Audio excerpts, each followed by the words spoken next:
Bula Maria Rounds.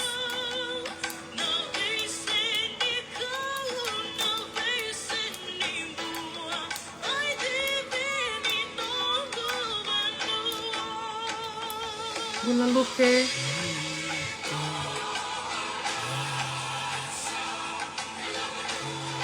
Si vedi ser tambua kalau bina kalau sea kokimode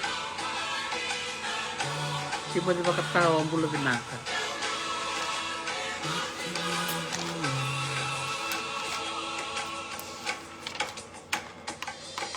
Bula tila taputilangi esirabu. Oi, lavo. Iya, bula basu. Isa. Dong bula na kami nabua. Bula na ako ng turangas ni Wuli. Bonjo, make.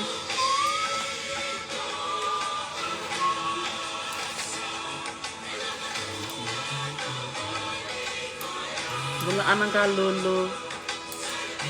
Isa, dong bula medole suba. Bula nang gitangi. Tapi na mata ko la. Iya. Bula binaka. Iya, bula boy. Isa, lo masarap ni tutua.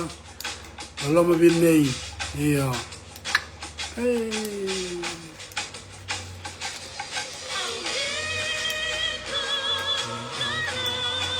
Bula like Sunny Edwards.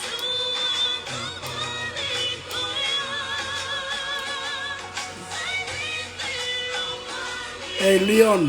Iyan, rambulan. Rong kari naman tanong raw messenger ko kung bulutan ni Bikam raw. Pinapalya po na bitok ko ni Kavakop, eh? Iya. Nabalim sar. Kira bang ka-response sa chiko, kira kay soro binakatumi kira may toko na non Woli. Iya. Nabalim sar Mr. Spin. Bitok ko nito may malaka.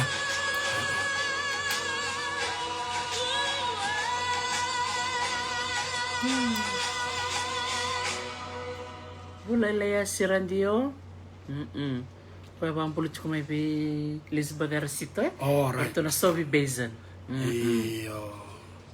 Dong bula binaka. Naka, bula ba naka, Dr. T? Iyo. Iya, anda...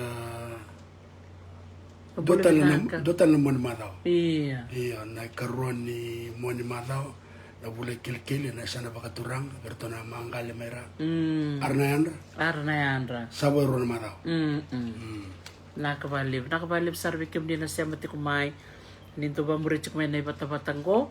Ngwali ko na bakang bulib kim ni Ketsar na biwakan na sa bagturang ora. Ngwali ko na vital no ni kuwa. Balet sar na vital no membaletan na bibator na kitaki. Kaya nabibang dindi keso sa bakay duro timen na esa nora.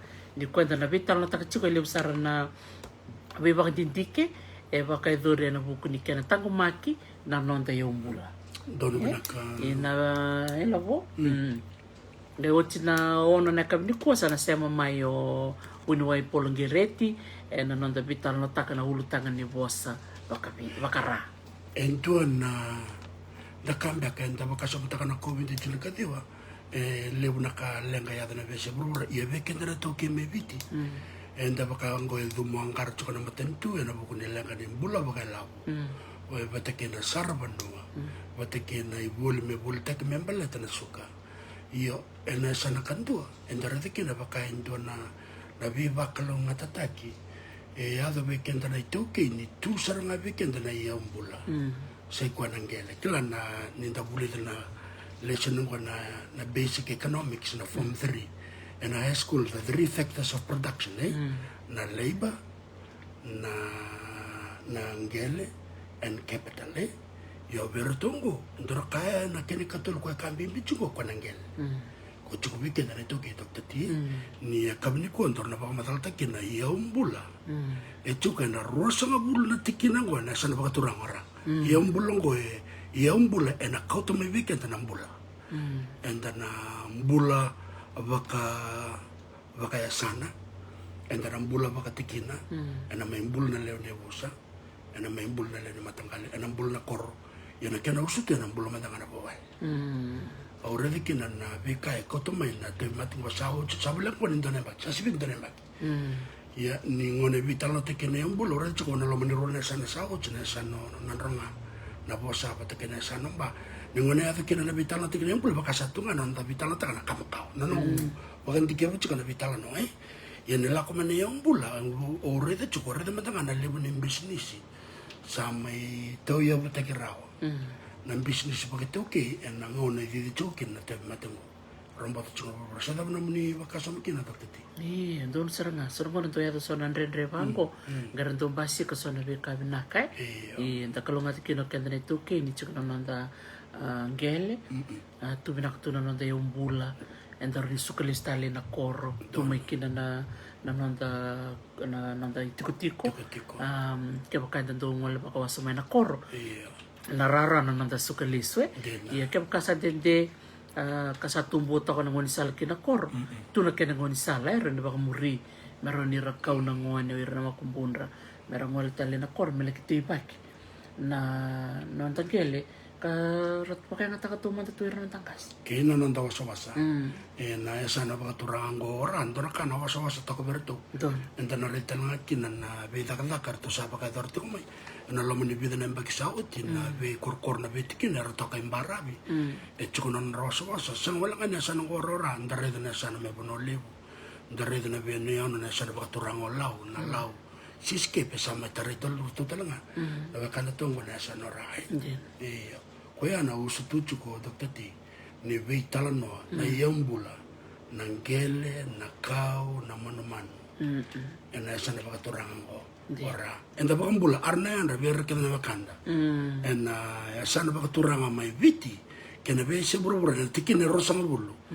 ena sana bakaturanga ora na sara arna anda ni anda benaka toto ko bakauti mani wasia talanga na mape kawa waseti ko na mada sauti ono no mo wasia tal weekend garon ni odo buto melabo na ya ni betikina todo ko dono va bini binak sar chu weekend ni na waktu don tak chu mai so na ya bekani banua au do butagala u kerbi bosot chu kayani na weekend ni yo marota kani ngole mai na bi waktu don taki kadingo misara bakali we to ko bako to wasia ni ngo kona mapengo sama ni laki wasai sar berto na ngone ni rara chungo mengilandi pambul sar chungo be tamai tumbuna chene tumbuna mengilandi o mele batki naturanga tamanda toe tamai tumbuna ena nonro kere ngona mai me wasai na mapengo ena nonro to bata ni betalano na ngone ni ra karatiko mai England. Iya, ya mungkin talangar babi di binakata kama ya nama pengor to the na SPC, Secretariat of the Pacific Community. Ena nona to bagan dindiki, ena buku ni yombula. Donu sarang. Ena sanango. Arto sangka binda kina na mape kira, merenda kila na yala ni betikina. Gore. Kina lebu ni tikina todo ko ichuba na sana bakaturango. Enda to bakasamuta ka lebu na mona ni bakane tabuti na sanora. Baka lewer sindo baka mera zimbita ni non resan yo bombo te verto baka to matanga le mera go endo na bula kile go menda zimbita ka kina na non da be koro na non da be tikina na yasana baka turangora na saranga manano mikina mo ba ambalauta kana bosongo la boe kona rescue ko tongeda kana rescue ya adana tikena bambalabu na restoration of ecosystem services and adaptation to climate change. Sanden, baka tambakin do sarang. Iya. Napakandindi ko na sanora. Na sanora, Kung na marta ko na kina ni Artubibu ko na kina University ni Deva na Conservation International na Manaki Fenua ngorto Menisilandi. Sanden na sa. Manila lali wer matin tumi parense to na AFD. Dana ka na bibu ke ngole mai ena bukul saranga na bekanta merae. Dana sana ngonong ko enda marutaka di barutek mena mapengo merabi kende menda buli de mandaka na buner chukina na betikina. to leu sara vitar mi via wi kem dona kangu mera ena non rapa ka bini bina ka ni biuda ke mena mapengo me baka wa madal ta ka ni rubitan lo ke la bona no so ngono baka ngo ni oturang ni buke Iya. so ngono dana no mo yo ngoni na mo so sakla ke tu na bika chuku na mus la bona murai ni tikina la bo Ngoni me dakina bulu ngona lo mani rona bula ena bula inunga lebu kena bula sebu dengan meredi kina ni lebu saranga mendanga na wakanda na biasa na bakaturanga sa dabuti roya era dabuti chuku mena nonrang gorongoro kena nonra kurambui ena lebu ni vei tikina mendanga kena vei kore chuku nonrol manesan yongo to sangkai lako bana yung bulam belete lebu na repotin ko era me baganti ke boyer na kenandau e bola itu ena bosa baka pertania ena bosa baka vertania se baka babalanya ya na vital non ko samsang endar kene balabalong ko dokter ti ena nomuni bata tal no dokter ti mesereki ena bosa saranga enta tal no kene na bising merani raw weekend ken bal menranda lezi ken ta chiku kena ni chiku saranga elinganda non tambula se na non da wutniau se na non da baka lele metan rawo kun chuka mersen ni unta mo si komunite na bimbole na maramani on ilongo kangono ko ni sega ni tondonu endo na maramani biti mitukuna ni rapon rapo si arotan tukuna e sega ni tondonu mendona lulu ni bubale turanga ni biti men rapon rapo ron itu sartungana non dangel enda rede chuka na mapengo te kun sarmeda ke ana tikino rakiraki iyo tikino rakiraki ngo sanga e dor mesana ngo tikino rabi Watikene matau na tikino na walawi. Iya. Angela kumea o na roko e rotiko rotiko i wai. Iyo na roko i wai. Sanga chungo na roko i Vanua. Iya. Toka i malo. Sanga tongo toka i malo. Seibo. O rato na tikino toka i malo tikina lebu toka. Tikina lebu. Iya koe sa matur to na roko, na iluba o na lamba. Watike seibo we. Sanga toko seibo ngo e toka na biti lebu bai. Iya. Iya.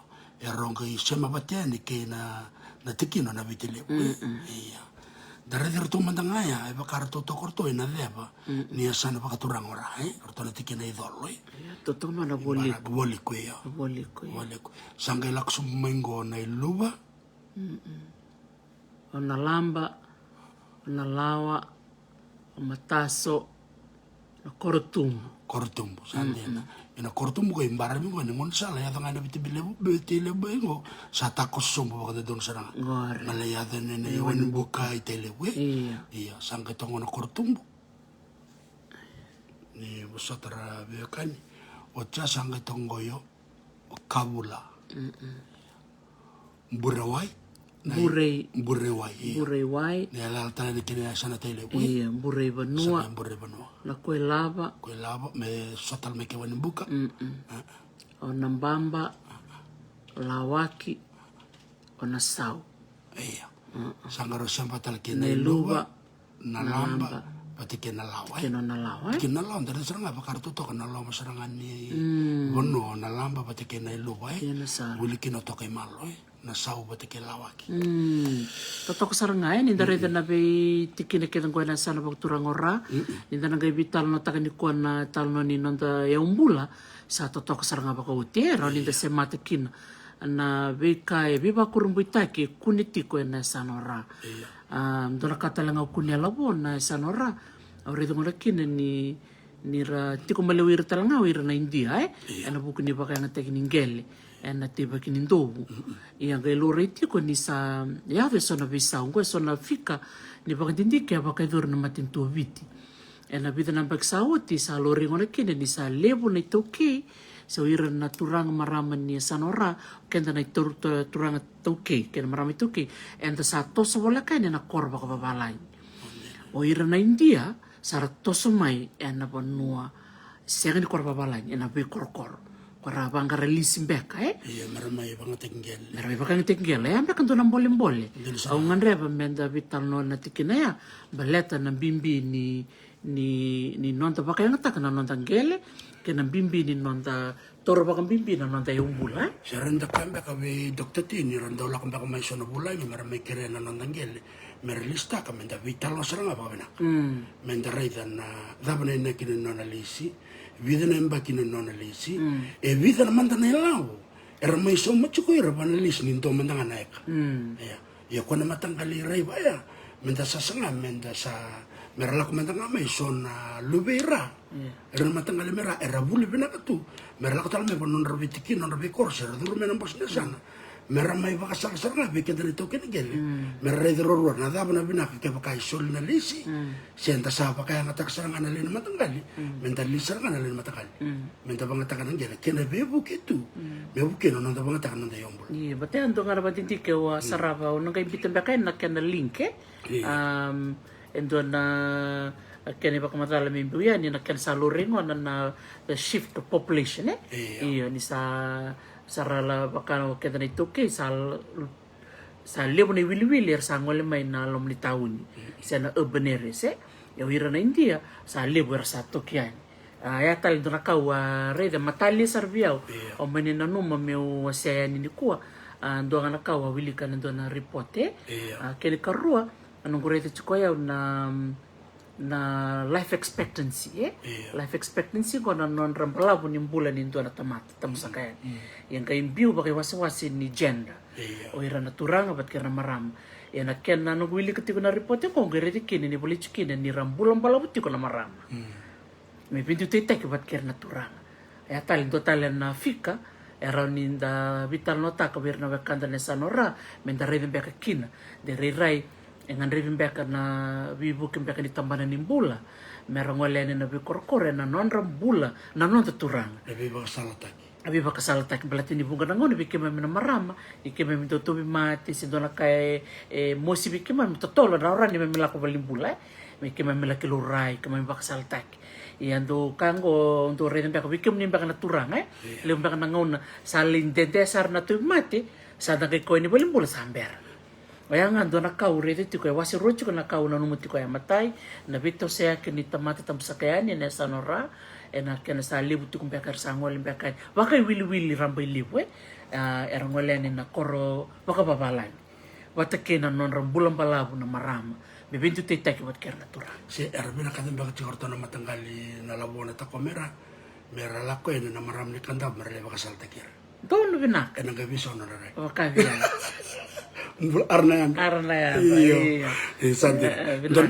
Daro kan tuk mengo spend sabe chicho tukun mo ko na tikina to kay malo. To kay malo na tikina lebu ndondua. Ena sanora. Ya me baka ngandare to kana mape. Dara kambi bisara ka bendare na mape. Bira na luvenda utali taksara kan kumpita ta na Instagram. Ke na Facebook na mata sao na mapen ko bio se taksar ba kalibo umaru taksar bali lebu tal tu lebih mata kali mapi na mapen ko talitaka kona norto ta ka na specie kerto na song ko na restoration of ecosystem services and adaptation to climate change cambio ko na mapen ko na runon doltin kawal iyo ni samber ndor tikabu me vital nota que na esa no baturanga na buku no norto yambula ke na bakante ki ndor ba tutol mandanga na 5 minutes na baka bina kamer na maram. Dono. Ena lo mani matango ni baka menda baka dimbi takachiko na nonra singa na maram. Iyo na baka na singa sa na mata International Women's Week. Era may baka taron kiner to lewe bitu na maram ito kay. Ena buku ni nonra wiwasi takachiko na nonra takakti na nonra mbula kena nonra ngungu mato.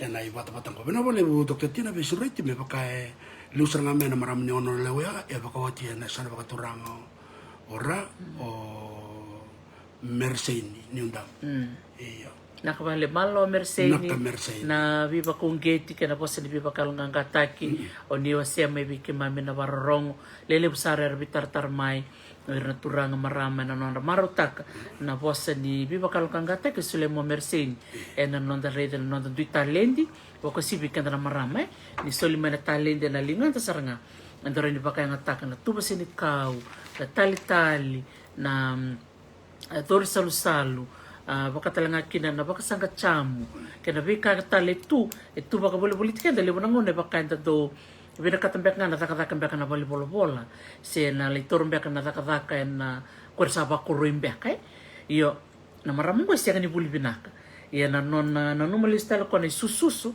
ata ka may buwan na marama tinana na koroviro may obalau kasi nga ni mula dapat kinoko ng bimbi ni nona pa kaya nga tako ko na linga Totoko baka wuti na maramango. Eran ninga sarap na YouTube channel na tala ni Dr. Tina kena noni tala no na maraman ni ono ilaongo. Na kini koro ni maraman rawabi tala no nunia mo. Nunia moko. Ngone le sarangan di bot kaloko. Nakabali butaw nunia. Marata ka ni dintek mo yo nunia balat ni ngone le sarangan di ra. Ndoni ibi. Iya. Mera. Marata ka ni ngole mai biwa se kwa director chuku ni Nature Fiji. Se marangeti bit. Iya. Awa nanong sakala Dr. Tina ale na wakanda. Maram ni ra mera mai vital no na madango. Yanda gare di Mrs. Nyundam o koe bakawatira. O ni no moko wasui wono balabu. Wasui ono lau ngone la nera. Totok na no ni tala no. Bata kena be kai bakam bimbita ka choko koe. Natangko magtala ngani ombula. Ida ka choko na ni chefit na marangeti erto wakai temtal chunga bakale bona kena tangko makina be ombula. Bakam bimbi na bono ya nakau bandarange ertu kena lebu na manu buka bate kena kau sabi na kati metangko makina na dawan. Iya, di ko talaga na kay bitalo taka. Baka matay lalay bate ni robitalo chukuli singa leka wala nga ngauna baka mataltak chunga baka rambarambok ko na nona nakadaka kena bida na manu eda butetiko ni ko enda nang geredan baka titombu so na baka tindika baka dure na kau bandarange eron inda buli talanga kina na bitalo ni ko. Nonon tarong nila o merwarita bunintilo may baka tarong italanga na patapatong ko dokti. Daw na buno binakatikin mo baka tarong ko atin. Ayo, unting ko nga balat ni matikiro chuk ni tampangone. Vera na ngone lewa ni biti ngone le ni toke doni chuk na COVID-19 kadiwa karoni rabaka nga taka na mona liba mertek butakin na non ra business na gonu kutali taka na taka ni merwai non baka nga taksar nga ko na bosa baka biti membiu na itombi to saranga untarti ngo lolo mataka ko biaw boleh saranga kina na evangu kamani taka mo ko baka lolo mabiaw andona kini bartek ngo na kena biu saranga na bosa baka biti kena tin kabana sana may biti bil kinorotuma sa tiko na itombi sa boleh taka tiko ko Cukup talaga na saw. Iya. Cukup talaga ng gato. Don, kaya kasor binakata merang waleani, merang pusat merang bitar tarbat ki merway, roni rangwal ngay na na website ng Bati Boutique, BATII Boutique, BOTIQUE, roni yung kilirita nga na nona mona libo sa na nona bilawa, latukin na bimatanggali uku kutaleso, roni yung ngibori. Batiboutique.com. Saan katarap na maramo ko? O nirmal balram. Iya, unting ko talaga ni maraman ni mba sa susumay mba sutal nga kina. Unting ko talaga may balati ni maraman ni India sa alip tal nga nawe kanda India rasando ba korong ti kumay. Pung gabir na nung itokan era kila na basa bakabiti so era susu na bubal bakabiti so era vasu era ngone ni India era vasu itoke. Non ratukur cuma non maruta kan bata-batang go do wili talaga kinoire.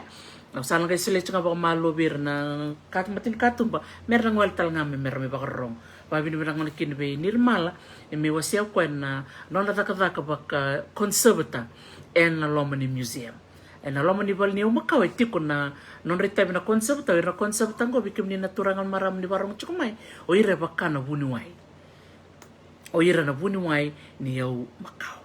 Kaya kaya son na imbembeka sarakambasu se son beka na masi se na iwau se na iula para vewe na kau era gaido ngole mai na konsep ta merme baka binakata meron intendeti kono na rambula mendonira na makumbuder se mermai. Tapi bala ke so na wakanda ko chukma so na yo makao menon rabale wakana masi na kumi se na imbe era ni rale kere bakasal. Don. Ena museum mena kamera bakai dor. Metang ko makikin na yaw ya. Gor sar. Oh, bina ka dokter ti. Bina ka ni baro tak na museum menda sini kila so na metal tu bang. Na bata ngone ni bulung go le bina kain na buli dakin. Mera ni tabe bakar metal cikin nai. Sang ketarap mena baro mo ke ro maramo fanera rabula. Bata ki Elizabeth Ersito. Ni baro madal taki Elizabeth Ersito man. Iya, dikita ki Elizabeth mai balate ni maram ni rotuma. Dorakan na retalita kana maram ni rotuma turangan ni rotuma siamati kumene bol mata era bagrong maira ronga da non itala noa do marama mandua ta ko Elizabeth ge kiri ko me mai vosa ka ko isa na ndo mo go ndo be ka me ronga ni bata-batang ko kasar bai Elizabeth do ngon mambalaw no mo director tu ni National Trust me ka ko na no mi tuku ke mamingan reba sar tungang ko nito ke kay bongi chukan singa Gitu kutu mo ko bioni baka rong sar cuma na lubian na rubo may ingilandi. Oi. Rongot cuma na tanong gitu kuno ko bitinana ina au tali ta ko pakali na rongot na no mitalano. Santo. Sege bakan tua menga interview te gitu. Elang dona ivata vato Elizabeth. Quando nga mamando ato do tunga singinindo endo kateko au sangai kere ko sangai tuno ko sa dokter ti baleta nganyo ni kere o sana vakaio. Kero do taka patilio nga wa director to the Fiji Museum ko talanga director tiko ni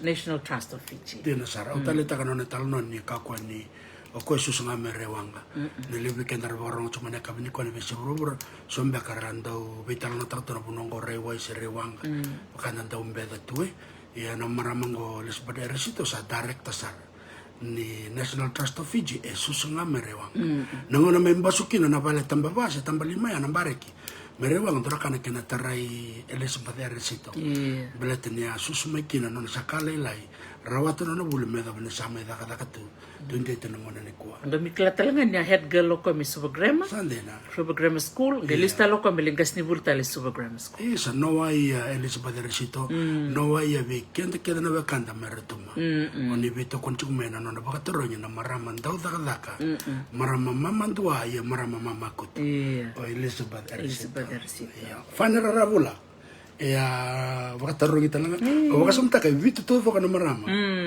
se walu to kana marama nakavale fane malombula marami na yao saranga o fane bakawat sare on ilaw chik sarang ko pacificaba dora ka tal tak na maramongo ni sangani do sorokoso daka lele bula lai solibwa ngoma ngabagchin kabitsin kawalu sa biti merto sangole ni serne pat kele tol talano ni tokani orto leksa sanga merto buli dora kana taria una non to sanga orto ngone leo keve onge bakasam tak chuklo bo buli St. Joseph Secondary School onge bakasam tak da rombe ka biso nangone ni ko merda ka ba merambuta na non ravale mer ngole ani balang mer leksa sanga mer la kibuli au sangor ngorni erawa ndagare to kono ni talno nakaket ke de lesungai ba na non robi susunga ni tumtum non roba kalong ganga tikir na ni sobir na lebentango ersaleng ka serapa o chupa kanta seba kamene mene ira chunga ya ora ni tal no ni fane dotan ora no tum roba kalong ganga tikira to go out to the world in St. Joseph Secondary School no ni tal no ko era ba kalong ganga tiko talangan na sista ni katolika era bingarabi ni ke ba kael tantolo mo indo nangon sala vingoma taura ba kadar ba to ke ana eso na kanta susunkin me vale eso na kanta me buli dambe ke korni buli sana ba rete ke bina kan eso na non dai damba era ba ko nget ke da mara ba kadar na ka totok ba ko uti ni dare na sasanga ni fane siya ni alo laylay na maramong o baka sa matakatalanga ni ero da ka bina ka ba beauty ni turang ni nanurang amba kana watin na siya udalang beka ya ero sa turang ni ono ero sa baka nga tekngel tongo susmenan rang sa ro ba nga tekngel tongo na sa ba turang o serwa iyo gayot pacificaba kau tal nga bi ko ni tukuno ko ni rosa off the grid rosa baka nga tak ngauraw na sola rosa taka mga non rutang ganiway rosa bulang ngamen na non rutite rosa downsize rosa bakalilitak na non roya ni vale sa tukuno fani sa sing sucingan rin melibo na yaw itu biraw nagiri de nangon set nagay ngone lelikin da tumbuta ka may libo nakalilibo da binakata mitun dolom ni vale ni rosa mo bakademo na non rombula bakataka na matintu rosa ngiri raw na yaw kaya singang biraw dina sara bimbi biro na non rombula ni sara pa na vital nongo na YouTube na vital no ke fana rabula talano with Dr. T.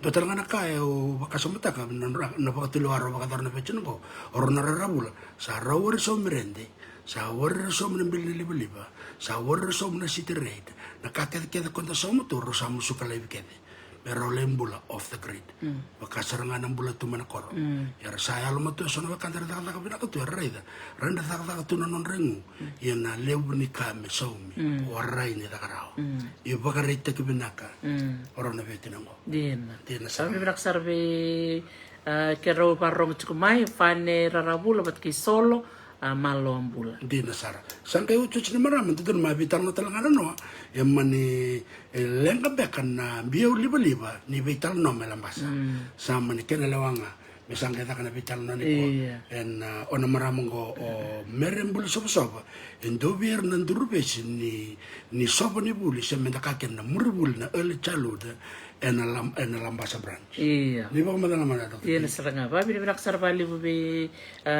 ngas ni buli merembul soba maramani bu nandi en tikino baturove na sana ta konrove e vos talanga kina maro tek talanga ni waka bini bina kata ki watina tiko ko e turang watina kero waka ronga tiko mingon na turang marama biotini may lambasa may nawandamu oro Mr. and Mrs. Mbuli soba kto ba bini bina kasar chukan baka lebikim ni mem na nom ni sole na nom ni ngona ndona ngona balabo ni saka tukini somi wasote tu ni ngole bulta bulle to ko na Valentine Memorial School na ka baka lebikim ni na bulle oti may ndele na besi ni Valentine na wibo no ni taka tukinongo ni sa tori bola ni taka tu na bitu tulelebu ya totoka na bisus may ndele na besi o tale taka ndara kaya tuko no Mrs. Mere Mbuli soba ni son ngone buli erle da kabna nonra koroni bulu mbaka na diploma mera mebe ka bulu di en soba ni bulongo sabi na katsunga nandola batike na sente batike na ngabu ka boke chine chale ne karua Elizabeth II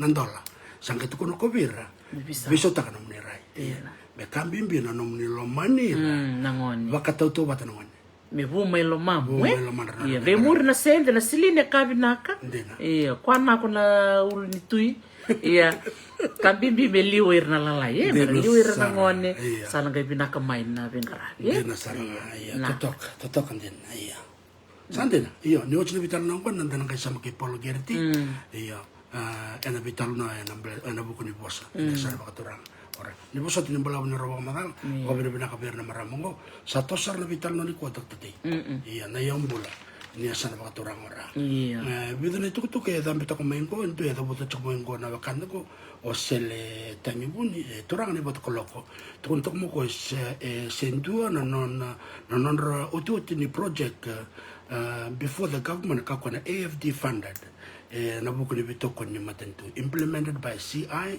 and ISA. Ra is the provincial champion katuko kona environmental stewardship and ecological civilization and revival. O marutakan na tukutuko baya bebe toko ni batikena vital na ko tukuti sabada.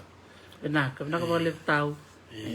Lebih bartak talen na mapi talanga wa sechuka na mata saoti so na mapi bango do kambimbi mendareza angona kunia na nona vandindike Aubrey Parks, Dr. Aubrey Parks na Australian National University me Canberra ngona wase ni ngele ni semberna tin kaviwa wasanga vulka lima dareve ana kena baka ngatekitiko na Dholo East, Dholo North, wat kena Dholo West na madhamingo na ngole mai o Dr. Robert Nicole ngai me bakatosranga ko ndona bakatindiki kena bakamadhala ni nona bakatindiki ni basota na bakandik saranga na sana ora tukun tal chunga mo ko bio ni na toman tal nga ko me se mata bata na bital no ni bule nunga lebu na sana bakturanga nanronga na taratal nga mo ko na sana omba beleta na nona bakatindiki umana sarchunga na bekanta sarabati ngo na mape na beka na siberna tin kadia basang bulka lima na garedia na sana ora me dake sana omba sana chikun ko beti kin makao umane chuka na lomane dolongo na dolo no dolo istu tikena dolo este sanda ya siberna tin kadia basang bulka lima yango sa dareden ko dareden na eno bitelebu sa kwendaranda kilati ko ngone ni ko na bibi sa usaya to mai sa me sana liu tondo tungo na sana ba mana chin katol na sana na ngone makao ni siberan chin kadia basang bulka lima me sa mai musu somba me sa me vida walum bak ngane sana korto chuka bitelebu ngonda bitalo te bitelebu tuk ngamba letani ingona be sana waktu lo sa chuka ya ni bi kimni ke sara na be indel ni abutambo na be sana ke ngo nda sarabati ko na mapengo enda na bital na takati ko na bula sa oti rosa oti bulango ke na boni bula sa tingo matanda no mo na kin menda saraba menda reda na bimbi ni mape ke na itukutuk makawa membaleti viti ko na be uli bonua no menda reda ko na ko manda range totokan dina ni tabak saraba na re binaka ni be uli bonongo ngol talchunga mai na be tuk makawa sabak madal takawti ola bona mada sauti na bak dindi kami berto na Fiji Museum pambuli chungo be Eliana Koro ke sepeti matararamba na buku ni nonro lagi bakadindike se ngwalanga ni orau arto angol talanga mai ndona lao lebo na tin ka debit sanga bulu tin ka debol sanga bulu ena nonro ngole buchukana mai mer mi reida se bakandindine takana be kor makawa era me kunei en delana kede ngo en me na kaubandra.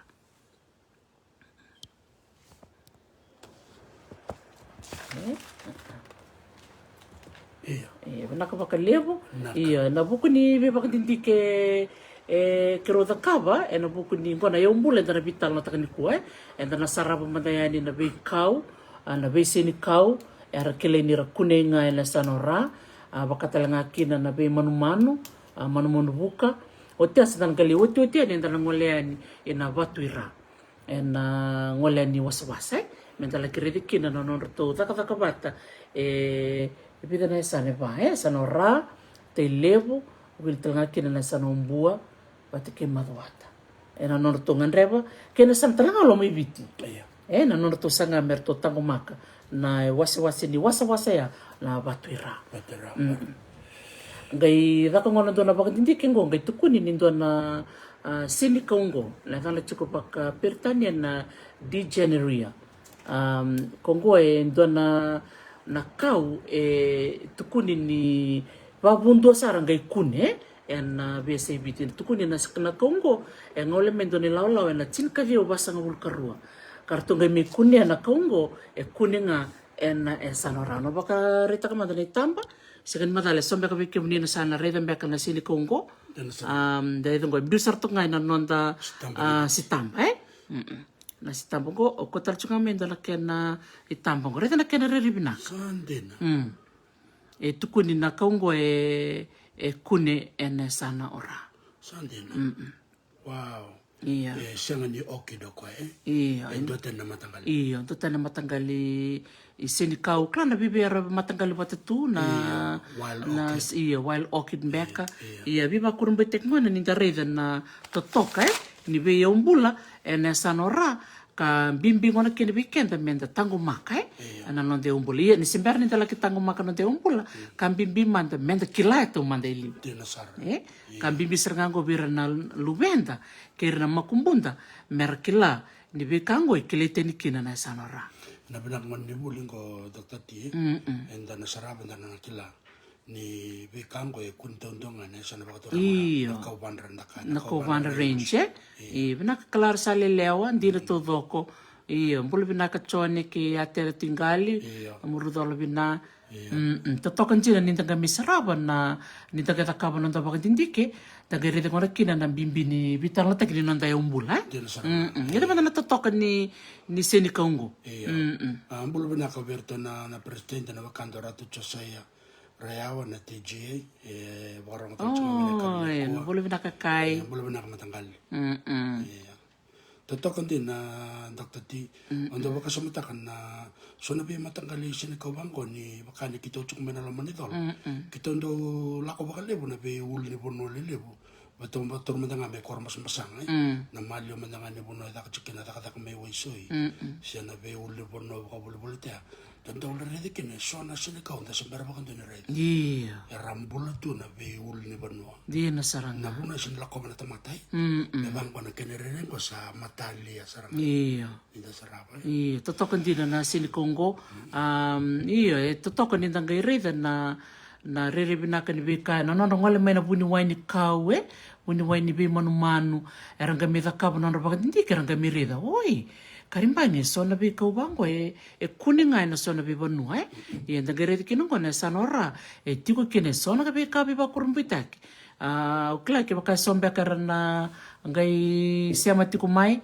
ke baka sando rhythm baka na nonra asimbe ni bi koro ukla tiko san baka ngai jalan ana jalan baka ni sana ni ulni banua o na Kaubandra baka durkina na baka dindikengo sama tung mengo na ngone leo laila tondo masarap ko batu sekia sa sambol tako na tikina raki iya kambol sar chuma naka nimbula binaka na to bole mo nambitaya ni na keneda na baka sainisi siang mandini matatibi na keneda na baka viti tukuni chikna neda na degeneria DEGENERATIA Degeneria.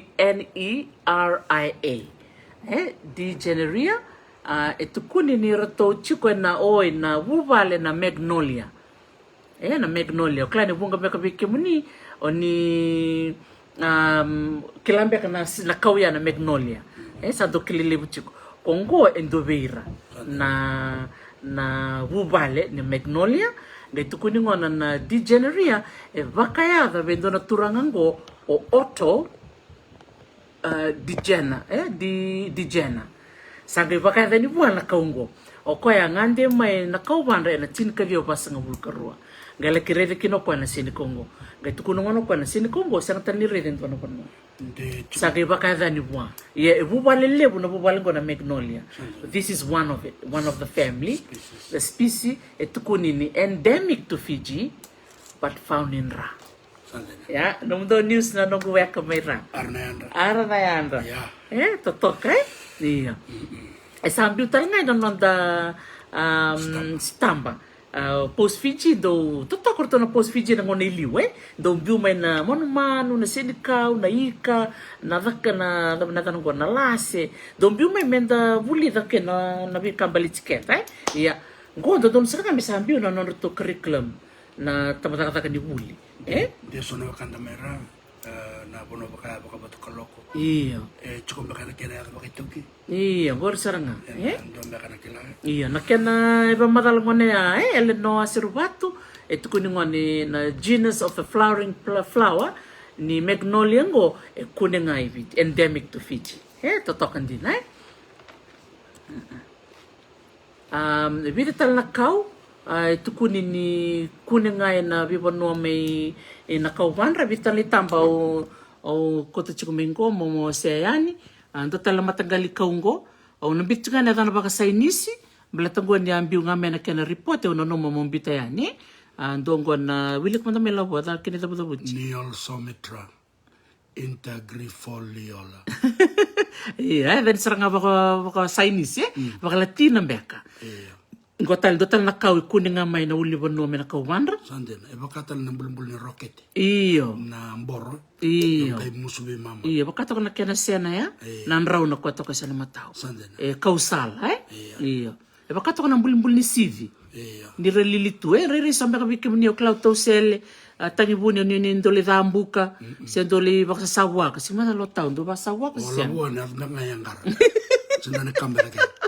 Usati labo. Bula labo. Abi wala nga. Iya. Ito kaya rin Dr. Tin ni omna nga anda susumana korre, bula mana korre me daw ko ngame buli suma. Na secondary school. Nakabang ko enda bi omna nga anda rin mana korre. Baka manda nga na walay na idimbi ni bosa tirto na norto ko na idimbi. O karbi bosoti. Enda utumbuto enda baka wala takay. Ndare to besing. Iya. Yarang gila ko mo rin tan ngame tukun bi kenda nakaunggo kuna tondo nga nakawan. Dono saranga. Iya. Nakano tan menda dimbi. Diririmbe kay ndombe kilambe na dana be ka bakara. Kintombe ka bikem ni nawe kango ni barong chukumene sanora. Ni kilambe na dana baka bitiro ni volamay. Iya. Ngona umbitchangani ngona dana baka sainise. Na bukuni bandindi ka baka dorme na kawanra ka kunikina na sinikongo. Yo na tukanda. Dr. T. Na ve kau kede na chukunadan. Na ve ka kede na wasawasa na chukunadan. Iya.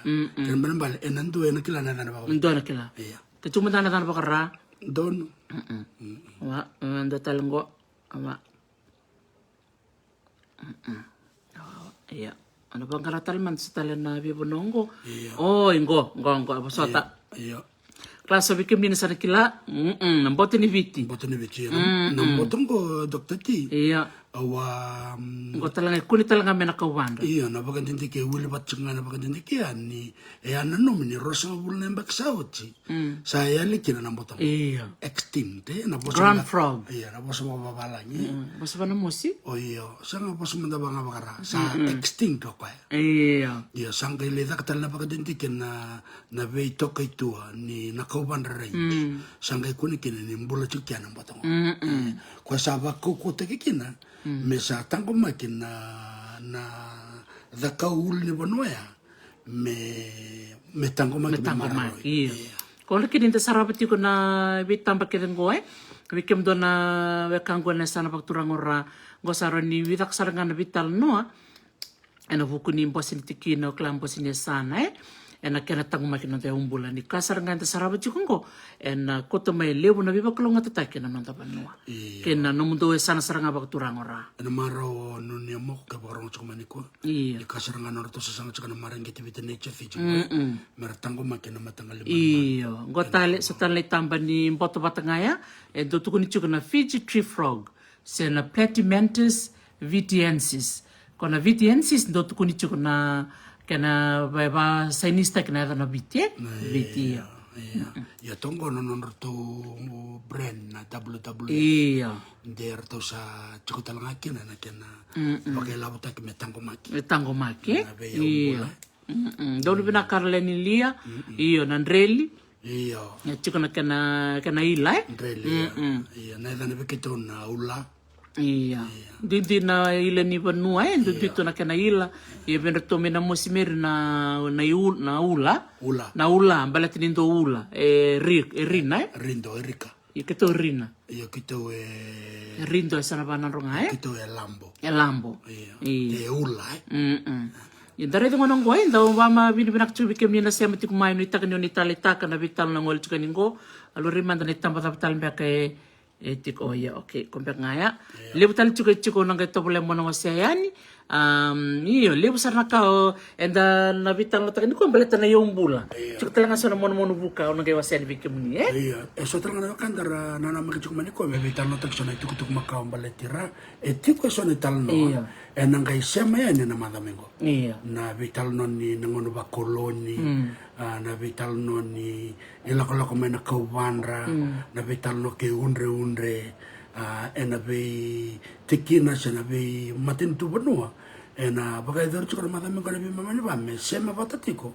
na nona duruma o Dr. Robert Nicole me vital no takako na be kaya do mena ngono ba koloni ena sana bakaturangan ko ito dia na sa benak bakalibu iya da maru taksar bakalibu na vital na sarani ko da vital na takachiko na ulni bonong ko na kaubanra kena be kawa yombula rakunikin na madamingo da nga vital na taka na vital no makao so iya na numani ko mena da urutang mandanga na yombula dare ni rosang bul katol na kilomita na balabu ni kena jiti ko na ulni bonongo to kan hiyo na kaubanra ka ndindi to kana kena vere dona esa na tolna rauna mita men ndele ningele sendele ni wasa kina wolno rauna mita na kena vere hiyo da gerede na totoka ni bonongo ni don reba ni bayra kirake sa rere bina katumanga men rere ni ulni bonongo so ngone solenga tuna kambu totoka bakawuti mana tikino rabrabi me da wir sarani ba me ya sarna bitele bu bayi enda na redi kina na ya tulli bonongo iya dare talanga na ulni bono talanga ko na bula sao che da bital na taki tabu chukina o mani da chukina ni o tabu wala kai botukula chukina ndo na ulni bono kama makao na tabu volcano ia na volcano me tabu ero sema talanga ke na raki volcano ngona ulni bono kama ke era bio cancer chunga ra sema bata ke chuko ke na ulni bono na kaubanda ta kere kina na bimbi no ulni bono ko na bin tibandi dikengo abadur sara ibiti na cinka di on sanga volcano ena kena baka dur chuko na baka dikena kena tori na palabu na vere ni ulni bono ke na be kambula kede era mbula tiko kena totokai leu sarna kanda bulida dotal ngayan na kena marroyan be kau dosar ngana kambimbi balatini atukuna chiko nunia moko ena singa tusiti no na pamadal taka chiko ko na bimbi ni ulni be kau erna mbula kena na be monman ko ya ko tuntukino ko ke bokar musu na be kau erna bola kanikin na busi ni be kau erna lakikani na lokani kau pamadal taka saranga ko ya na bimbi ni kena kako ni musu na kau au sama ni rede ngona kina isa santo na kan bimbingo ke kartu na kila na kan tu ne sanora merto na marroen be ulni bono ke ngo sema pata me ulunda pata kina kaubanra me marroe katango mai kina kau kena be mono tiloma erna ngole mau erna doni bakan dike ke erna mandanga na bulangi na leu sar na yau na kutu mai keva kami da maroroya na nonda be yombula sena be ka enda mai buli da bango na Kaubanda Range na be korni buli mandanga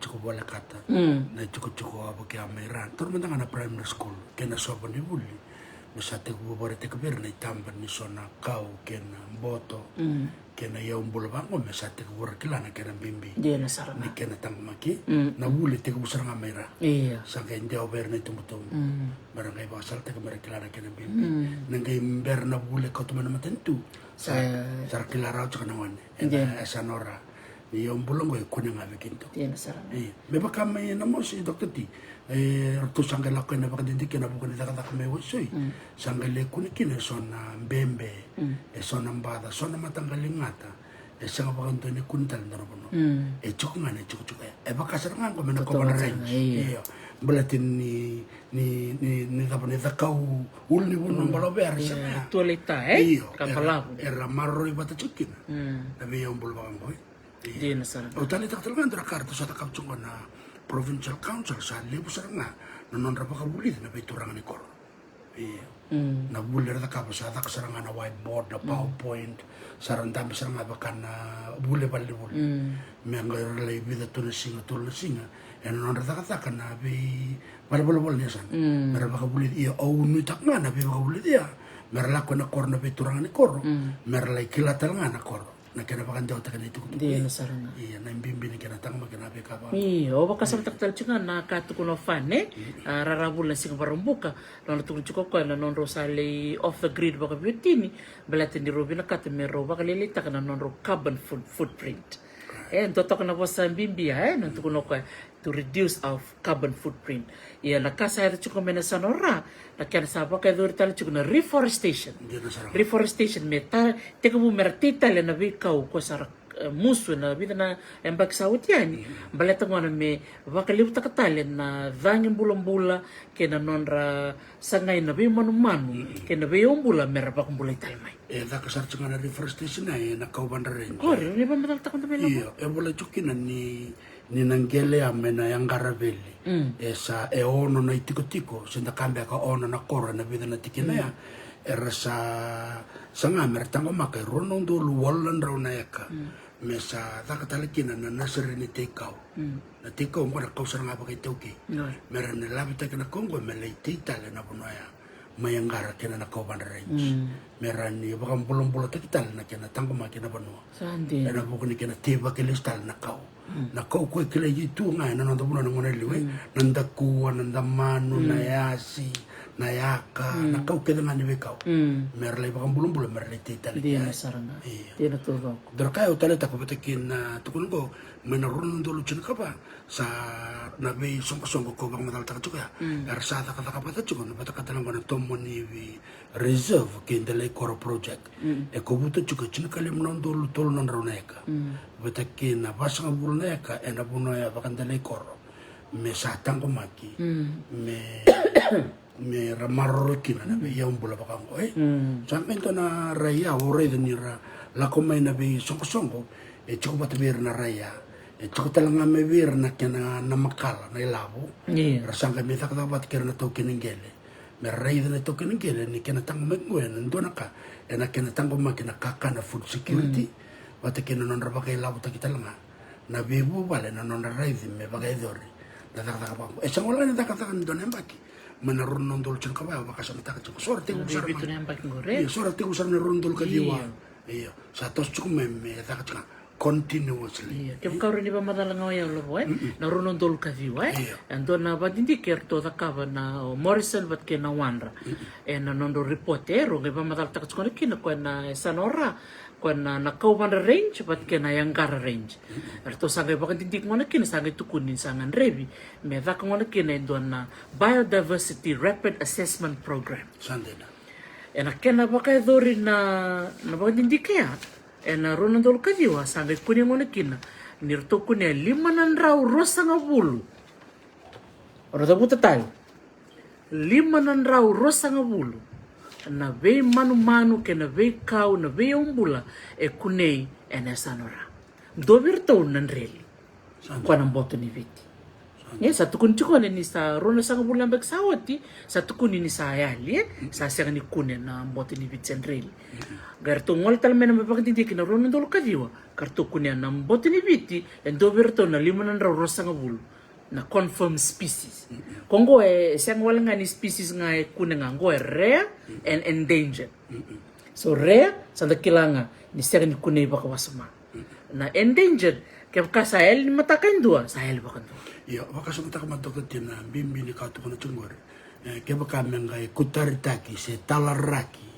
na be bunong ko medaki na be baka talaraki dosar ngai baka rolak chuma ko na kampan ni China sa sol chuko virtu mbaka na matento na prospecting license merto le bangangkar na bunok kaya iyo kuya kana la ko mekin na vital no na da vendar de chuko na to kinigel ni sala ko mena ken sungai metang ko makira muno bangko chuko tar kinabeke na nambal bol se bada dia na saranga iya nderlak may bangko na be sombo lele may papalang ngandre saranga bike na bito kunye balet ni ira re chuko mo ira na re rambay lewe ni uchika relista na non rtibi matentu na nakambimbian ni nayangan ni bikano na badindi kelabo en mayang sarna virtu na to kining kelerto dia na saranga ni ira re chuko menelabo nandola kembali metal ra kino nanda be bolongo ni uchinga artola ko sa sing talendora kaitu kana vital nangko ena kiro na bakan reta saranga be kenter be kanta na sana baka turangora ni la ko mensona matal ke vital na ba menda ndur ba ko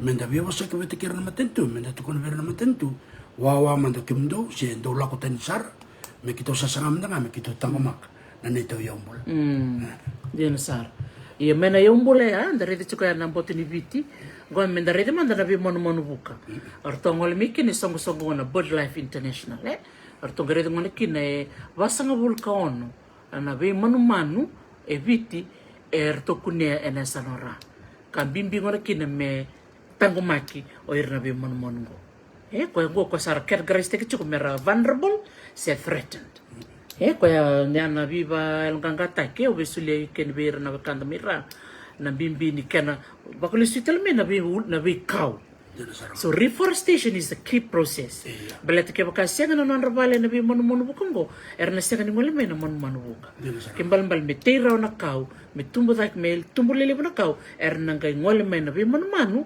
merna me bulatale na buno but na bi monu ko kot kun chika onu ni moko o ira na bi monu ko kora ko to wabu chiko na sornika na seedlings ni kachiko nunia ni lebera ko ka de sigite lagi sud me bango satu na bulikau na bulikongo era daka te kira searching na bi monu buka bat kira monu lalai na kazau na bi matagal monu ke na ngani biti na mbeka na songe na rube vida na monu chungo be na be barta ka dike yo tin so mer barta monu ni orto na pasul ka na monu ya esanga ni bulbul bete ke na mena ya orai ora sakila tunga na ngoni ko na bulbul ke na mena ngona monu ni biti makau era sa kuna chunga na lo mani bikongo becha sinda tarai na tamat dia sarai go vida na monu bukongo kuria mena kenda tamba dongo na long legged wobbler iya kongo reda na norto stampa na WWF sarto bital nga dakya balete ni sa teko luto sombo tali chiko na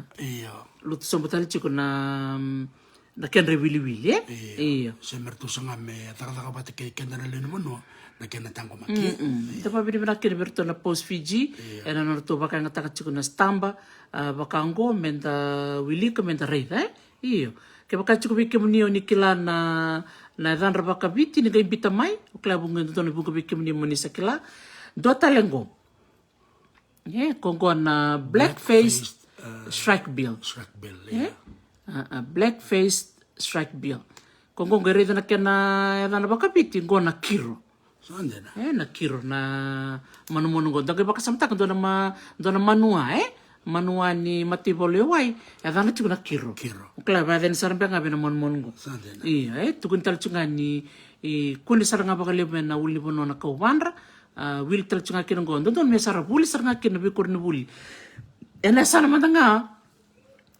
ora ndo kambim bisar nga iya kambim bingo mera bulida na be adni bi mon bakango en bi korni buli ena sanora merbuli madilo ngoni ra kim kay bul na boni bi ngoni bul teleson be se biti yana kambimbi kin ndred na manu ngo li worto na kanda to mera trabe no nan ronga Sanga ya sana ke livi chu kandau mur dondo.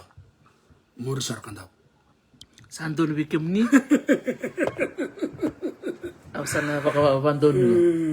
Iya, dari mata ko na strike bill dana cukup baka bicara na kiro. Iya na tukun ngo na mon ko dolang langser.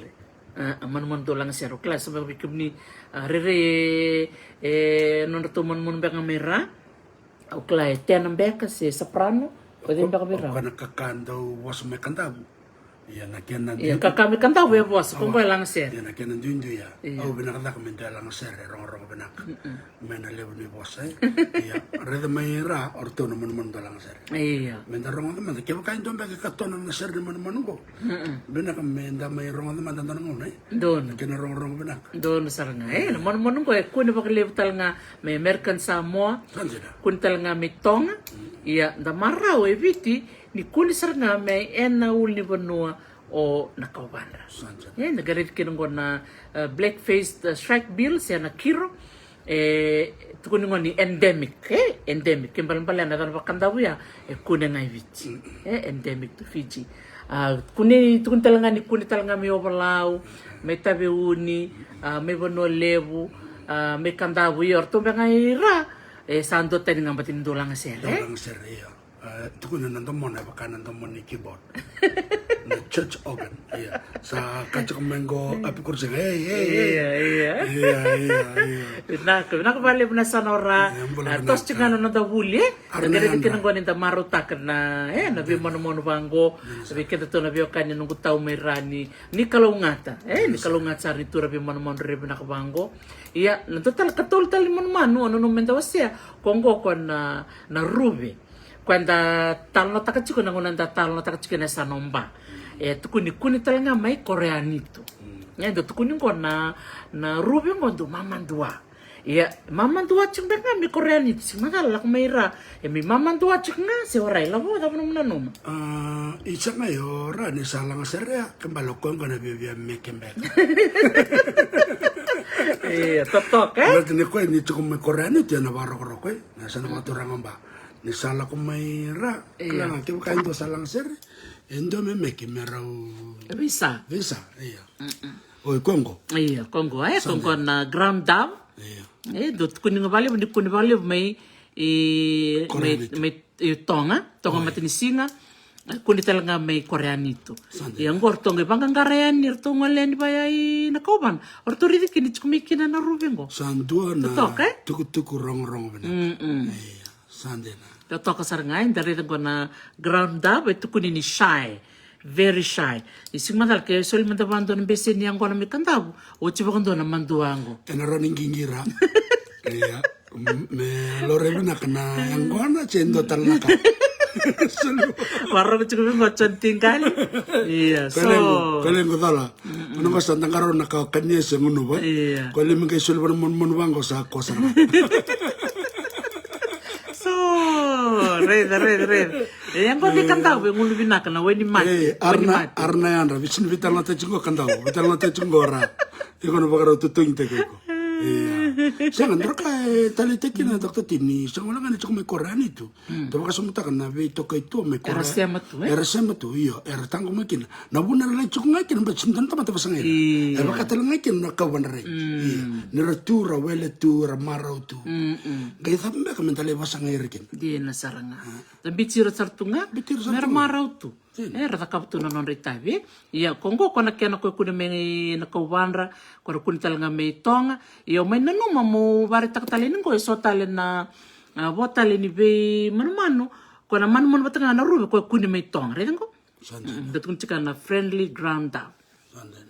Iya, kuna tal chika na be say Pasifika.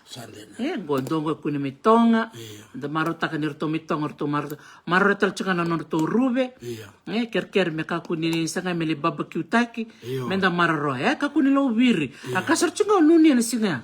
Kerker na weekend na barang chika mai me sa ka kuni da tunga da rendona manuman da torndo na batu me da birika. kere menta maroro saru tu mata na biri songe watu ke na biri rube Dr. T. misava ka mata na wili rube Dr. T na maten to bitingwana enda usulia chuka na laiseni ninda ubana rube betena buno kaken mo ne lebu saranga na wakanda na bulangi aranda udalanda kayene na sana bakaturanga na mos na lomane dolo ni chukonga na ngauna ela ubana kina na rube isa talo manira ya na rube bekito na na songe na nito mon bakaturanga ya esang walanga ni do walanga na species ni songe ya wala kan ni chuko wala kata na rosa bulu kenda rede na kana baka ya na rosa bulu ngo e vida wala nga sama chuko biti ya le utala nga chuko na biena na lai ya enda garega na mbimbi ni non tango maki ke baka nda simni bulu menda kilana kana mbimbi sana yadanga na beka ya iya ngotale me na kera me Samoa rapu bale pati chuknga ko na ground up me tonga me Samoa kongo me kiribas pati ke walisen futuna gorto bu bale pati ke chukngo ndora kana nona sanga wira mer marro na bi mano ke bango ke kasa kuni mai na sanora iya sa kambimbi menta maroro iya maroro bala tana bi mon bango ena maro saro nuni moko dinta sarap chukna bele longo ena maro tak ni tiko na bi mon bango ena lomni bi kau ena uli bono mena kau banda naka eda labono totun Sada batau choni tingali iya red bakabi on robito kontak chukna bi okani na nito o kau me kandavu tumbu sartu nga bakaliw sana vitalo tagi chukora le coach kuma ne vitalo me kandavu sendo tal na sana iya to ko manda era iya erao iya sibertal linda to sa talanda vital no luptal na vi mano manikune sibertal ngoliani ina be kambula ya waswas iya waswas menda ngolen menda laki sarabeni na watira siscape oklan lebu sa chuna ka kumaro melabo ndoro sia ya ona numa na bandi dik talangango ya kuni talangakini so na be manumanu wakata kango dari tango na Fijian insects lambembe mandanga denasar lambembe na namu na dabongo na coconut moth na mbembe ni niu iyo chokoya na mbembe nga sanga chokona be matangale namu iyo sanga indotala na giant Fijian longhorn beetle iyo dagareti kinong ko na be manmon leri ko ngor kalay sarmo ko kasominde ko na rube na be manmon ba kaliliw ya ke baka men ta ko makirita ngango they also have a place in the ecosystem yo retal nga Dr. T na mbembe ya rede na kai ngono buta kana senikau o ira sarangango ko ra baka mau ta ka na be senikau jana kana kaya na kaulele ko ka ko ni mo ka ira na mbeka ira na be man buka ya na ite mbimbi saranga ta ka na mbembe pataki ira na be na bis te se na baka biti korno na puna ra be buka ke bol kina era baka mau ta kira na be senikau era baka buntal nga ele buna na kena bakan dewarin mo na kena techo na kau kena baka mo ta kena kau iya mela kana be sina kau beti ke baka sia mena sina kau nge sina baka mo ta ki na sina ni tete na tumbu ni kau Iya, tatok sa rin dari tanggo elabo na bimatanggali manumon taleso andin ni baka tu rerita beta tumbek nga balatin ramon mon lalai iya chuktalangan ni tabi erang garaba na nonta bi kau kena bi bonu enda baka bol-bol tiketa iya mena mitinia na nonta tu bitalo ni kwenda na reda manta na bi kai chukoi waitui enda na ngole manta ne ronondolu kaono ya ba dorkine rona bandi dikele na kau na bimbarabi ya na kortum na tikina o na kortum ber maira so bana no masar chukna be kangu turanga o alfreti bogiba sa may baka ding to na turanga go sa may lenga yo kwento saranga bir na turanga ento tak saranga baka bimbio ko na kana marroy no ten golingoli da babi na kana ben turanga go by tebital tunga ko na bol niya sanora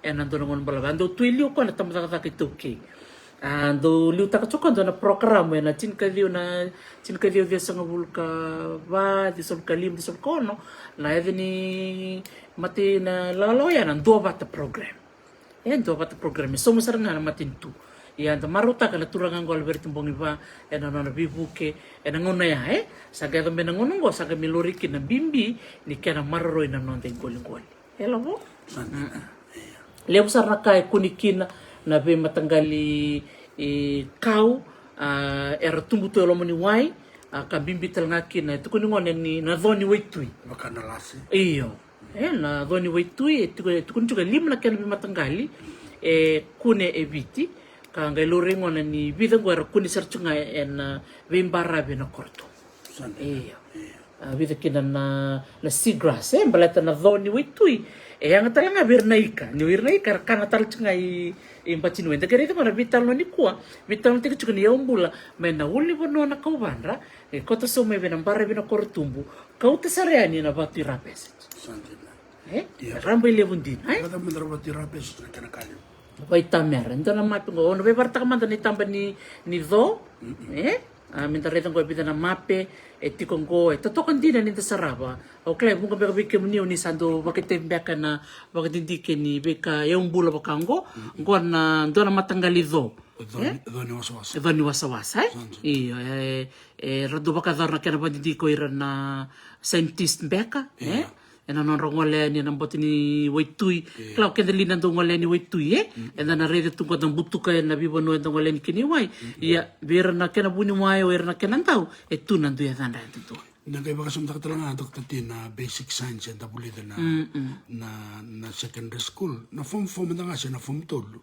and tabulida kina na oxygen cycle ni beidongo era dengo na era bakabun na kena kamburaki na oxygen na lamanya wasawasa belati ni rengan reba na ikana be kam dengo bako na carbon dioxide may bana matan singa kamburak era na ika indra kanga be pamatal takna buku ni pandidi ke ba dorun ko bena bara ke no kortumbu belati ni sando baka dur chukme na musukau melom ni banu ngai satte ke bula ko mena silt sena sabatrana no to bigu wai sarang la ko mena kenan benu na kenan tuka sarang ngole mai barabe le chini sarangoni wasa na karto sangare de chikorto na scientist ngo ni resa sena ni rambulo binaka na be matangali doni oitu bango belati ni sarame mbuluti ena beka era kota soma na be wai ena lo mni bonwai na gere kingo ni ka tukun chuko labona ecosystem ni basic science na beka keda bango ado sarchunga mai sema chukena sanora ka mbimbi ngona kin non baka bulidi na tokeni bonno erando baka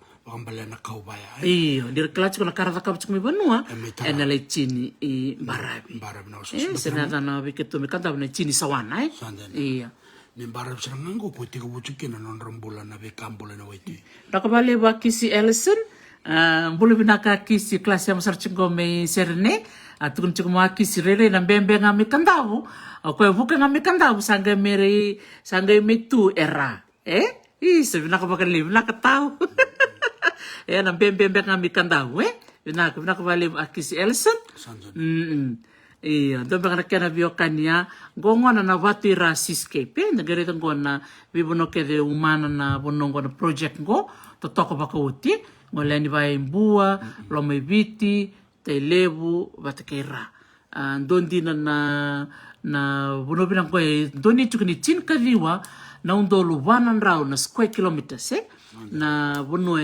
umana kede chiko na seascape ngo bateni siang wala ni seascape o ko tarata nga na lomni benua lomni wasawasa kena bembarabi sandina ni baka sumuta talanga na program ngorto sa capital tsinga maimbo ena lebo na beti kena kena tango makina wasawasa iya sara siama batamai sara daka batay sandina na me baka katika na do na lumi batike na las men bulambula ni lebo na be na sana madanga mbo be na tike na ratsuke mbarabi sa na chinka dio son bulo kapitu sara da ka batsuke mai na be baka bulambula ta kina wasawasa sa marande merede ngona kena bimbi na sana madanga mbo na lebo ni ika sang wala nga na buto donga na dakau na ika era ika lele butalanga sa sino baka kono gol tulu merlengol eran raba kongor saralak nga nang bachini witi na kakusindaw kuni ndai ro na kay koso na kan bibili pati kinasasal ni waitu ena bukmo ni bibaka buli may baka dorcho kati di na saranga iya mer may baka buli na baka mimpi nga orange ko na bibaka buli ko lako sa tsanga may berto na non rabe turang ambale na be sana totokan din na bitokoni ena be turang ni koro sama ido berserangan lelo ni koro non rabuli berener kala na bimbi ni kena tangko makina wasawasa iya tamaro tak talanga ni baritek chungo na mape menda reida tababi ni binaka bakaleo berna turang ni banua ena sano umbua ena sano lomaipiti ena sano telebu kena sano bakaturang ora kero babi ni binak chukan bikim ni kensar na turang na marama o nindo mo o vital no takas yembosea ena kena tango makina nonda yombula sa kosar ngana mapingo bakan dindin na takatuna kena marut kena marroi se tango maki na batu ira pese ira pesona sanangora o telebu o lomaipiti vete kena sanombo dua rua tolu vanesan Arto tak bat baleta na bibo no kedenko weekend na barong chukumai nda kila binaka nira ndombasi kamikin na tobuto na mbambale nda ratali tak saranga bakalebu na sarbanua merangwal talanga mai nda gereria nira bisi mai batatu na sema batini sarbanua ni bunga matanga bir na bulang sarbanua erbe ngwal saranga mai mermai nunu scuba diving mermai nunu se mermai tu saranga mermai sarabi rabi manuman weke da kela mandanga berto me na bunongo mitile kona hotel ko sa chuko wikia do ngol miki na tobuto sarai sarchunga na whale watching na mbambale se dolphin sarte ko bulak miki biru mandanga na lubenda do mandanga na kambimbi o be mbolikina weekend na kabina ni kuana non rambulei o ira na lubenda do robo ngone lewa mera tobule mera bulida na kani environmental science mera ngole an ke bakachiko son scholarship mera ngoleani mera laki bulida na be leso ni bango sa tu USP bakatalanga kina na be university na be se burubura mera ngole saranga kina mera laki bulida na tango makine umbula wir saranga ngoni ra mera mai daka talira o na ngone ni telebu mera ngole tal mera mai daka mera mai yanga tal na non resan bakatalanga kina bertono we kandelo mi biti ia na sana umbua au tali takina na sana umbua ni ronan tolu kachin kapa tuku ni sarto tek buta kabe son scholarship sa tek bu soli son scholarship ir na ngone sa paista kana non FSLC wat kena non ra form 7 sa somusarnga na non to tikina na scholarship bateni sa chik mai na non ra ilabo ir mai sarsara mer mai nunu na ilabo ya sa maruitiko me do bini sa round no umay la bali bendo ngoni buli soli wa ndo ndol me bebu kena non Steve Kitty me la kibuli USP eda kabana na buli sa round na diploma don sarang sa listal mo ko me baka mataki non tombos ni tikina sila mo totokan din iya ni tagare non taka batela bo na merba kong giti na lubenda hindi na baka dikrondo pa madal taka chkuiliu sonongo na tanto tukun chunga isa ni obina katana lubengo meloya se me pailate se me buniwai na taka do kilele butu ia au na ndona mbole obe taka hotel ni ko merba kong giti sobira na lubenda era ulu koko era paista kana rabitoro mera ngole ni na tambanango ni tango makine umbo kachumengo na wakanda ko yo kalara sala leona MP na marine protected area era ndito na ndito kina maimbo sema batachunga na beka ya to ningare na ni manangono balabo ya mana tunika dia de sombul kabitu meme ya na ronan dol tunika ba meme sol na scholarship ya ningare na balabo ni ngone ya non rasala chuma na sarbono mera mai saraba na veia umbule tu na zakau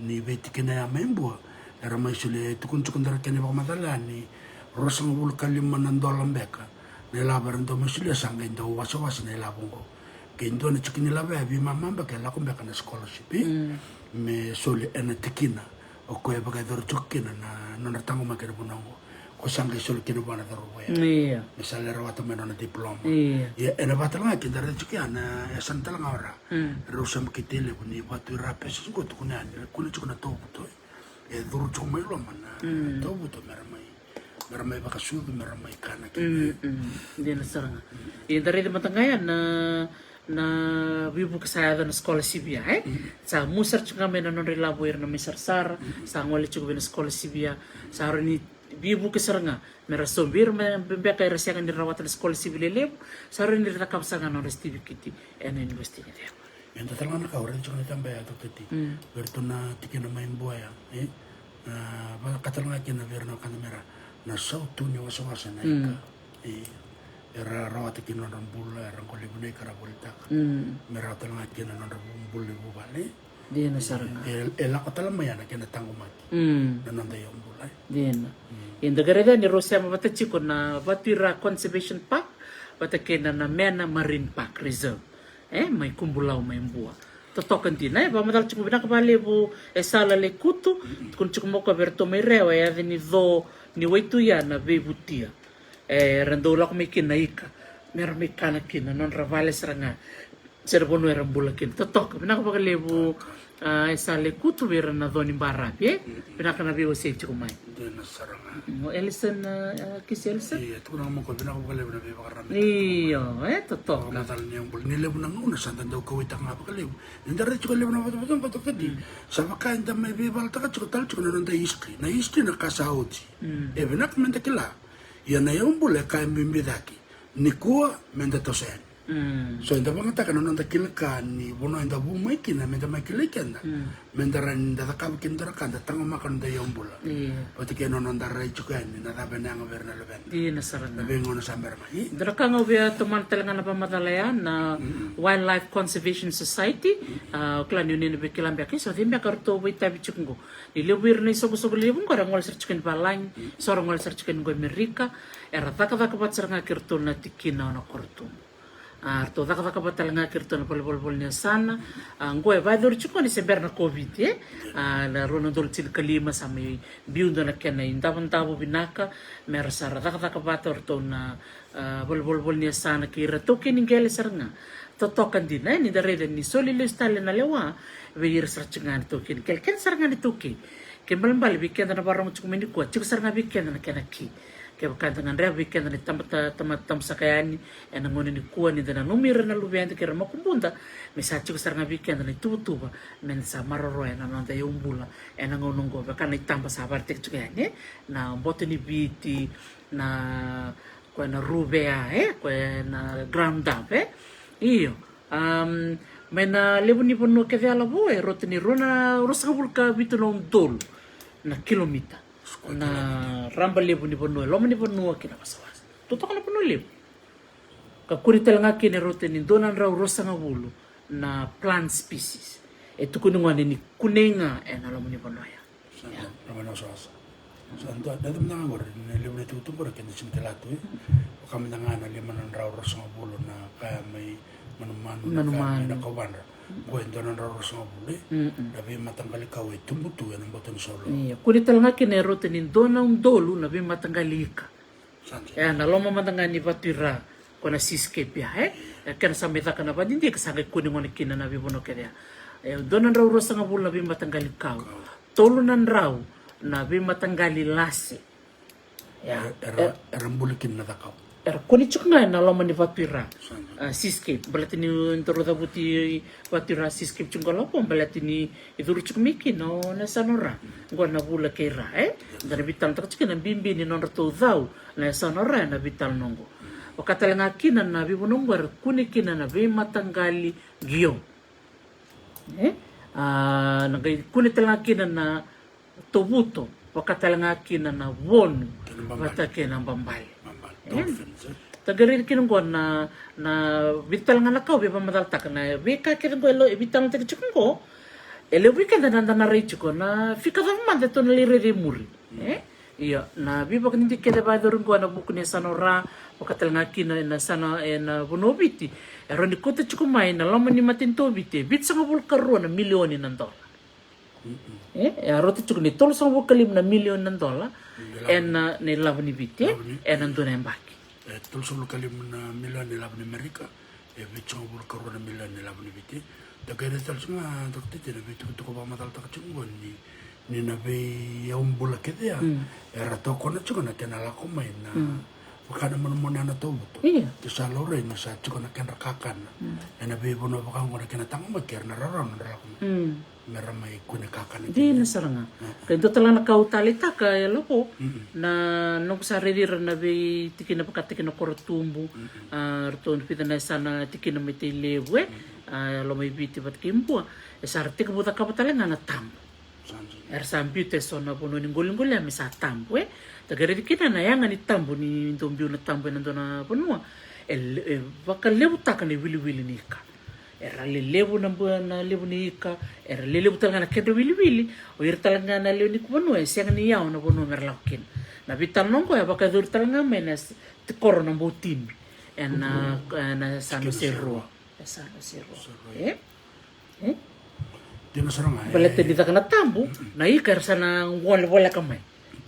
Balete na non rabali sa chukina na kakana nabi kakera sana wira mandanga turang marami rando siwa sana sing balabu na non ralako sa bolek na ko ni kina kambimbi kina bira nanda leoni koro bimbi me takatala nga sana tambo sa mata balabu mto na koro na sana na musi takatala nga imbara via o vivo tulo e vida na koro kiar to botambu e vida na takau e la kumba kuma indo talanga na songo-songo ni conservation betu kuni berto mto kakun tarana takau wa mene mene bagi na kene sombe kame baka libu-libu taki na non rabi koro iyo so to sula nila be baka libu-libu taki na koro baka tambu na takau e baka kachu kaya sa sinya non ralengol na kay koso na dairo na kakede ko sinlokuni sa release talamay malmal daga baka sumta na ken na usto ni kakede ko ken na yo na kam ko da kauto na danga sili sa ken daw tambu na takau pero hindi kita nga na ikamerang ko liba yang balik tanong ko sabi sa wi de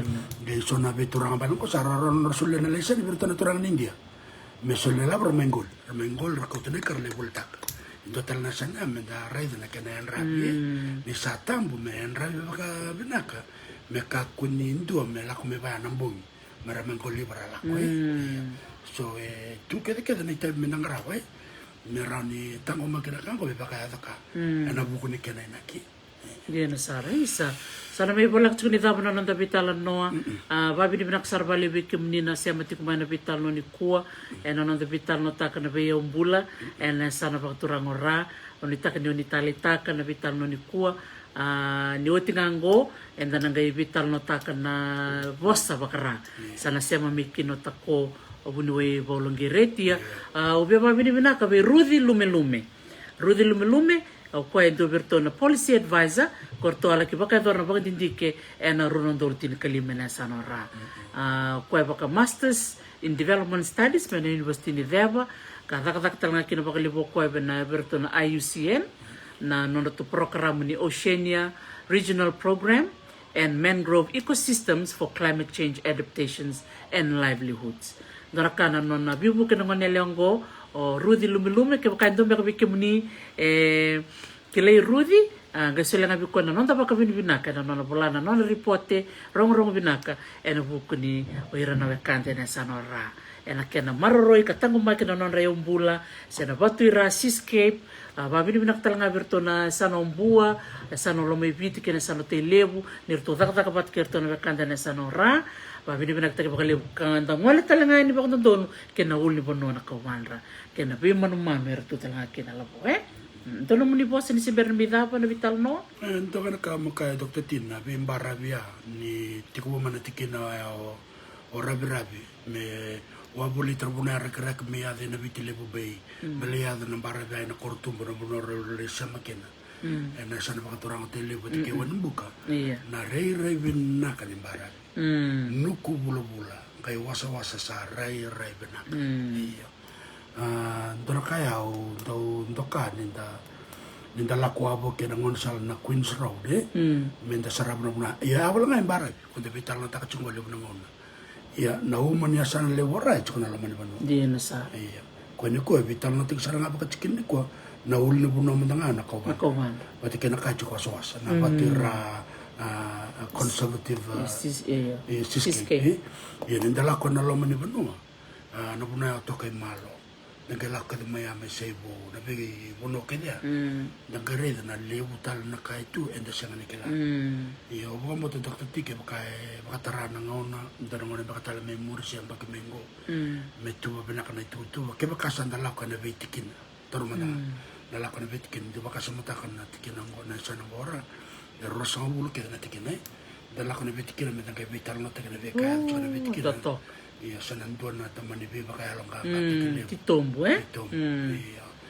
iya sambo daba ka bina ka na lebu ni ripoti lebu na turanga bule binaka o te kira na wakanda ra dan ramai ena esa na baka turanga ngoe so endor vital na takana mata sa ochi e so sarangai itu cuma mera baka cuma nela iya sababu ni mrak sarchu kayani sawawa chu misalan do ta ko bola au klasa ke ngonong ko mikrona baka moadi mentar to ge sia mataleani ena nongu vital no bat ki polngere ke nakabali sarbi kim ni na sia matik mai nakabali bu esidabu o molo o nungu sa molo nakabali bu na sia mai akisi helsen nakabali bu na nomni vi wasi chukmai ena buku ni kena tangu make na nonda bula mereka kuni soli baka vitale berna ke China severa na wekanda na India na nonda ngele minda tangu mak ke bakanta tangu mak na nonda ngele enda na koko chukina na ituki na kena yanga na kena uro ena lako tal mai weekend lem talangan ni nonda buli ena rara nonda baka tulawa iya